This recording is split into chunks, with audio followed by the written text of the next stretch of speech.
Future సిటీలో land కొనాలని ఆలోచిస్తున్నారా? అయితే వెంటనే మాకు కాల్ చేసి పూర్తి వివరాలు తెలుసుకోండి.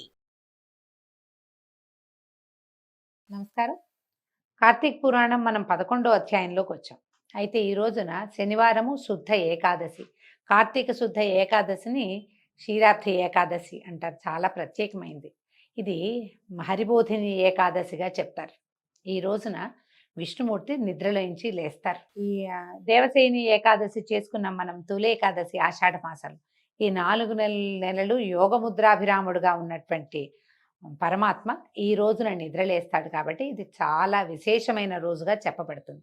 పైగా విష్ణువారంగా చెప్పబడేటువంటి శనివారం నాడు అవటం వల్ల ఈ రోజున విశేషంగా విష్ణువాలయాల దర్శనము, తర్వాత ఉపవాసం ఉండటము చాలా ప్రత్యేకమైనవి. మేము అవకాశాన్ని బట్టి చేసుకోవచ్చు.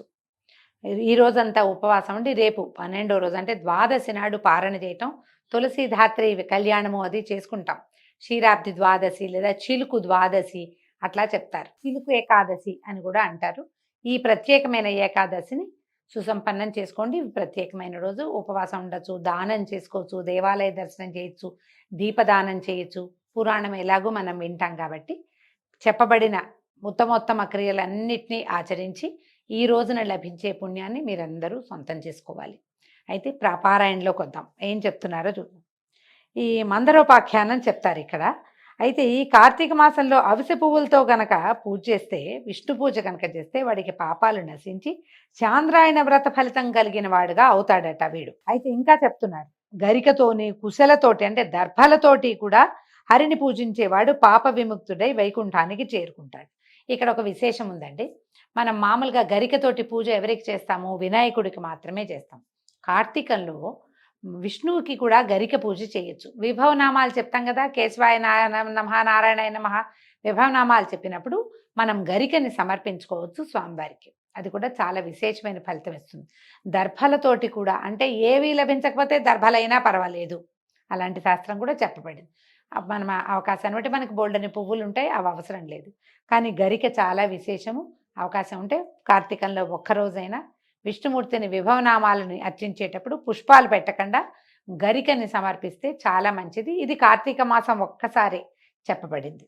అయితే ఈ కార్తీకంలో చిత్రమైన రంగులతో కూడిన వస్త్రాలు భగవంతుడికి సమర్పించిన వాడు కూడా మోక్షాన్ని పొందుతాడు. దేవాలయాల్లో వస్త్ర సమర్పణ చేస్తాం కదా స్వామివారికి, అవి మంచి రంగుల బట్టలు, పచ్చటి వస్త్రాలు అట్లాంటివి ఇవ్వచ్చు. శివాలయంలో కూడా మనం వస్త్ర సమర్పణ చేసుకోవచ్చు. అంటే మనము మామూలుగా శివాలయాల్లో పెద్దగా వస్త్ర సమర్పణ చేస్తున్నట్టు కనపడదండి. ఈ ఉజ్జయిన్లోనూ అక్కడ స్వామివారికి ఎన్ని వస్త్రాలు సమర్పిస్తారో అన్నది అభిషేకం చేసి అలంకారం అంతా చేసిన తర్వాత ఎన్నో రకాల వస్త్రాలు, స్వామివారి శేష వస్త్రాన్ని తీసుకెళ్ళి ఇంట్లో బీరువాలో పెట్టుకుంటే మంచిదట. మీకు మీరు వెళ్తున్నటువంటి దేవాలయాల్లో వస్త్ర సమర్పణ ఉండి స్వామివారికి సమర్పిస్తామంటే ఒక మంచి అనేక రంగులు కలిగినవి చక్కటివి పట్టుబట్టలు పట్టుకెళ్ళి స్వామివారి మీద ధరింపజేసి సమర్పించి అది తెచ్చుకుని ఇంట్లో పెట్టుకుంటే చాలా మంచిది, కట్టుకోవచ్చు కూడా. అయితే ఇంకేం చెప్తున్నారు, పుష్పమాలల్ని ఉంచేవాడు స్నానంలో, కార్తీకంలో స్నానం చేసి భగవత్ సాన్నిధ్యంలో మాలలు సమర్పించేవాళ్ళు, పురాణం చెప్పేవాళ్ళు, పురాణం వినేవాళ్ళు పాపాలన్నీ నశింపజేసుకుని పరమపదాన్ని పొందుతారు. ఈ విషయమై ఒక పూర్వగాథ ఉన్నదట.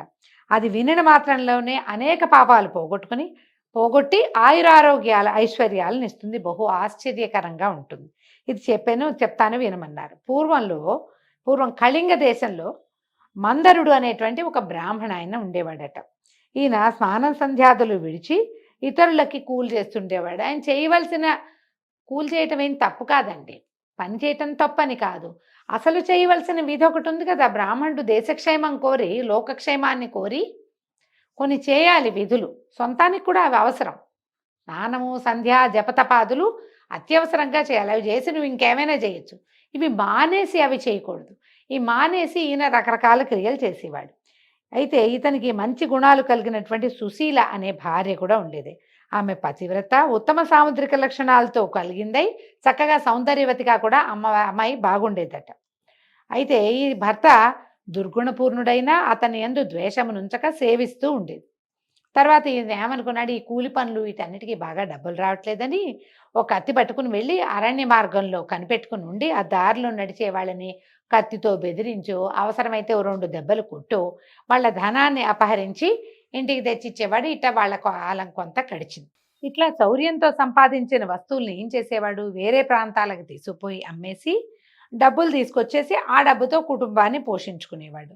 అయితే ఈ బ్రాహ్మణుడు చౌర్యం కోసం మార్గంలో కనిపెట్టుకుని ఉండి, ఆ మార్గంలో వస్తున్నటువంటి ఆ దారిలో కనిపెట్టుకుని ఉన్నాడు. ఒక బ్రాహ్మణ ఆయన ఎవరో ఇంకో పెద్ద ఆయన అతన్ని తీసుకొచ్చాడు, పట్టుకున్నాడు. పట్టుకుని ఏం చేశాడు, ఓ చెట్టు కట్టేశాడట. మర్రి చెట్టు కట్టేసి ఆయన డబ్బంతా లాక్కున్నాడు. ఇంతలో ఏమైంది, ఒక కిరాతుడు వచ్చాడు ఆ ప్రాంతానికి. ఈ బ్రాహ్మణుడు ఈ ఊర్లో ఉండేవాడైన వాడికే ఒక క్రూర కర్మ చేద్దామన్న ఉద్దేశం ఉంది. కిరాతుడు అంటే సహజంగానే క్రూర కర్మలు చేస్తాడు.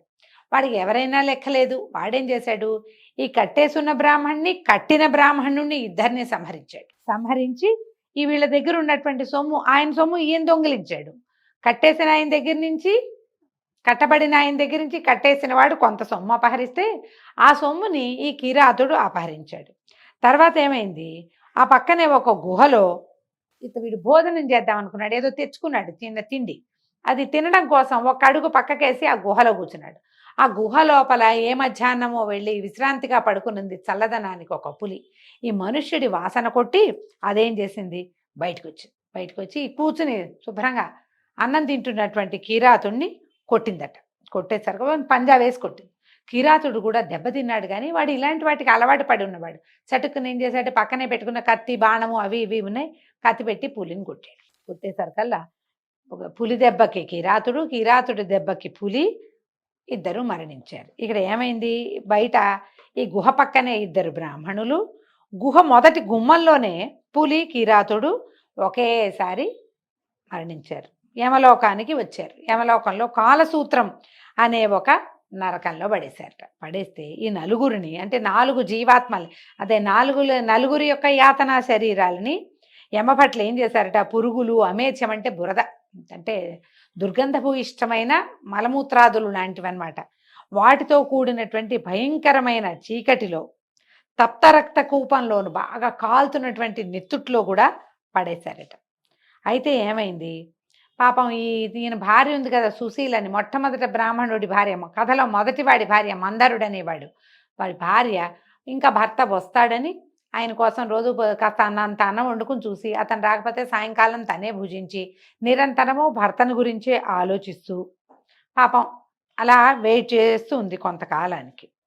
అయ్యేసరికల్లా ఏమైంది, ధ్యానించుకుంటూ ఉండేది. ఆ వాళ్ళ వాకిట్లోకి ఎవరైనా వస్తే తన దగ్గర ఉన్నదే ఏదో ఓ గుప్పెడు అన్నం పెట్టి వాళ్ళతో సత్కాలక్షేపం కూడా చేసేది. ఇది ఇలా ఉండగా దైవవశంతో ఒక యతీశ్వరుడు హరినామస్మరణ చేస్తూ, నాట్యం చేస్తూ, పులకాంకిత శరీరుడై హరినామామృతాన్ని పానం చేస్తూ, సమస్త వస్తువులయందు హరినే దర్శిస్తూ ఆనంద బాష్పయుతుడై వీళ్ళింటికి వచ్చాడు. ఆయన పాటలు పాడుకుంటుంటే ఆయన సంతోషంగా ఉంది.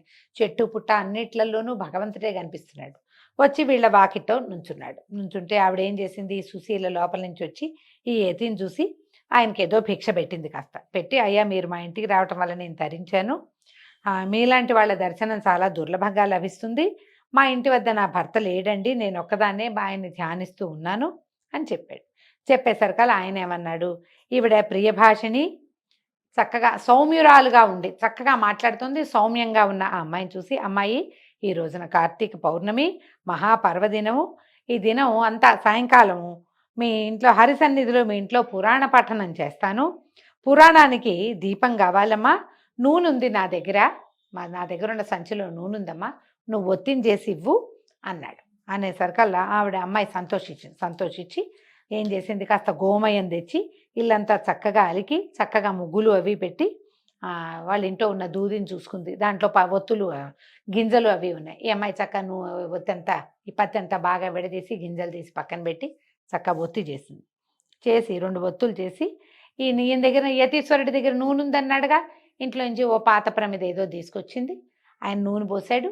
ఈ అమ్మాయి ఒత్తులు వేసి చక్కగా వెలిగించి స్వామివారికి సమర్పించింది. ఆ దీపము ఒత్తి ఇచ్చినందుకు ఎంత సంతోషం కలిగిందో ఆ అమ్మాయికి. అయితే ఆయన ఏం చేశాడు, ఆ దీపం పెట్టుకుని హరిని పూజించి మనశ్శుద్ధి కోసమే పురాణ పఠనం అండి, పురాణ పఠనం చదవటం మొదలుపెట్టాడు. ఈ అమ్మాయి ఏం చేసింది, చుట్టుపక్కల కొన్ని ఇళ్ళవాళ్ళు ఉంటే వాళ్ళందరికీ ఇంటికి పోయి, ఇవాళ పౌర్ణమిట, ఈ రోజున పురాణ శ్రవణం చేస్తే చాలా మంచిది, మా ఇంటో వాకిట్టో ఒక యతీశ్వరుడు వస్తే ఆయన ఉండమన్నాను. ఆయన పురాణ పఠనం చేస్తున్నాడు. చాలామంది పిలుచుకొచ్చింది. అందరితో పాటు తను కూడా కూర్చుని శ్రద్ధగా పురాణం విన్నది. ఈ తర్వాత ఆయన తెల్లవారేసరికి యతీశ్వరుడు ఆయన దారిన ఆయన వెళ్ళిపోయాడు. కొంతకాలానికి హరిధ్యానం చేత ఇప్పుడు ఆయన అంతకుముందు ఆవిడ భర్తను ధ్యానిస్తూ ఉండేది బుద్ధిమంతురాలుగా. ఈ యతీశ్వరుడు వచ్చి హరిధ్యానాన్ని ఆయన ఏదో పాట పాడాడు. మనం చూడండి, ఎవరైనా ఒక పాట పాడారనుకోండి, మర్నాడు మూడో రోజు ఆ పాట మన వెనకాల పడుతుంది. మనం కూడా అదే పాడుకుంటూ ఉంటాం. ఈ అమ్మాయి అట్లాగా ఆయన హరినామ ధ్యానం చేశాడో ఆ ధ్యానం ఈ అమ్మాయికి అంటుకుని క్రమంగా ఎంతసేపు అదే పాడుకుంటూ ఉండేది. కొన్నాళ్ళకి మృతి చెందింది, మరణించిందట.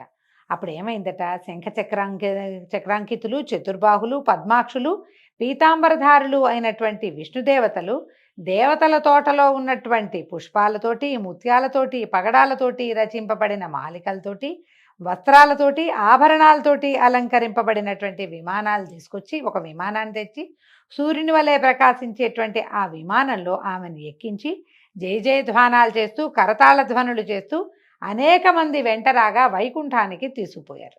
ఆమె ఇట్లా వైకుంఠానికి వెళ్తుంటే మార్గ మధ్యంలో ఆమె నరకాన్ని చూసేసరికల్లా ఆశ్చర్యపోయింది.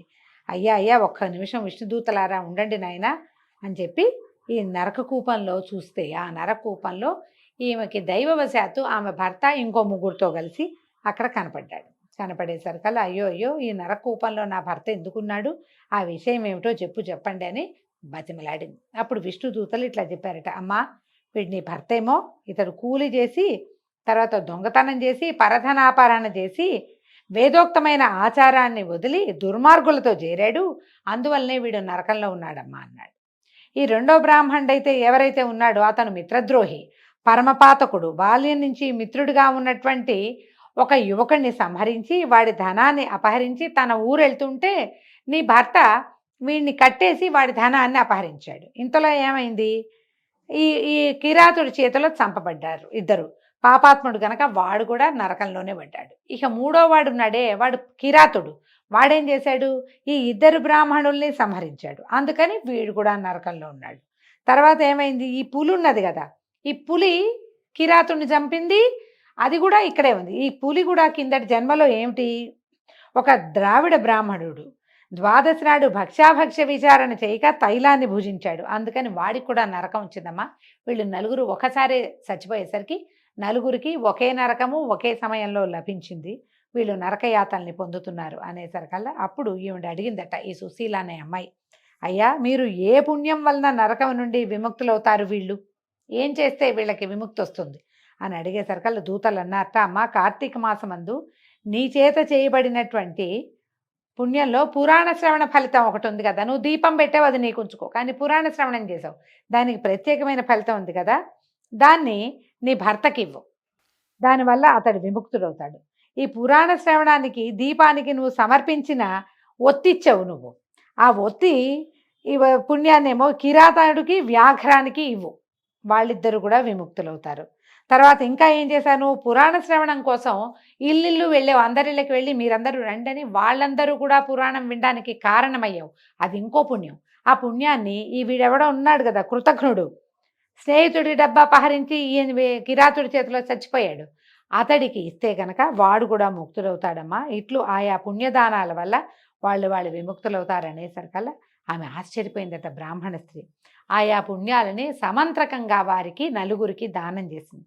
దానివల్ల వాళ్ళు ఏం చేశారు, నలుగురు కూడా ఆ నరక నుంచి విముక్తులయ్యి దివ్య విమానాలకి ఆ స్త్రీని కొనియాడుతూ మహాజ్ఞానులు పొందేటువంటి ముక్తి పదానికి చేరుకున్నారు. కాబట్టి కార్తీక మాసమందు పురాణ శ్రవణము చేసేటివాడు హరిలోకంలో ఉంటాడు.